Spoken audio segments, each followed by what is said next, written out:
thank you so much for joining me here on my YouTube channel. These are my counting stones. What makes them special? Nothing. I was practicing a few years ago, and I just needed a way of counting my repetitions, and I had these beads. I liked them. I like the way they feel. They're fun to touch, and these became my counting stones.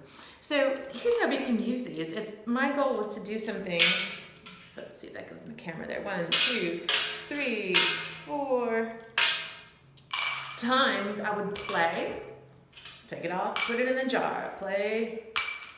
You get the drift. It's not that complicated, but I want to explain to you why I like these, why it's more than just a counting system.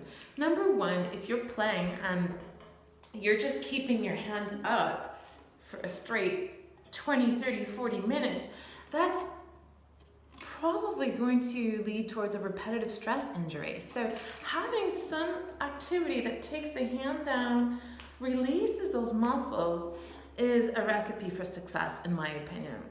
Secondly, it creates very goal-oriented practice, and that's so important. If we don't have goals, where are we going? So it creates a very, very concrete goal. Thirdly, it's personal. Like I said, I like stones. They feel good to me. I like to touch them. But your young students might have something else that's special to them and they can use for this process.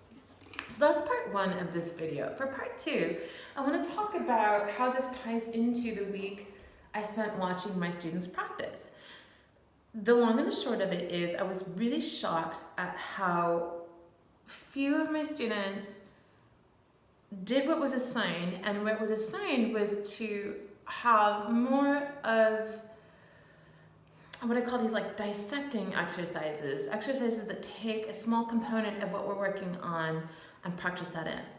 So we can use these counting stones. I'm going to bring these back here, and we can create these rhythms. Let's see if you can see this here. So for example, let's just say the bowing is wrong. We would do 2 in the air, 1 on the violin. 2 in the air, 1 on the violin. And this process here can teach your students a system for, I think, better tackling their goals. So probably the only thing that's fair in this world is that we all get 24 hours in a day. After that, the variables are wide and extreme. And in those 24 hours, it's how you use your time that matters.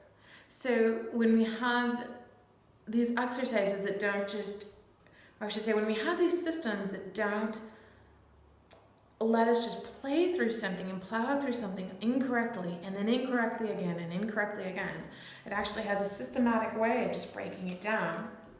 2 in the air, 1 in the violin, 2 in the air, 1 in the violin, and I would keep going. That would not be enough to conquer anything, but these are systems for success.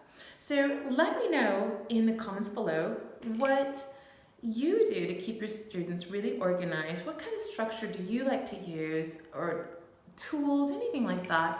It's a great chance for us to build a dialogue. And as always, thank you so much for watching. It's a treat to connect here whenever and wherever you are. And we would love to see you on another video. If you haven't joined me on my website yet, it's www.musicforyoungviolinists. Thank you so much. Bye-bye.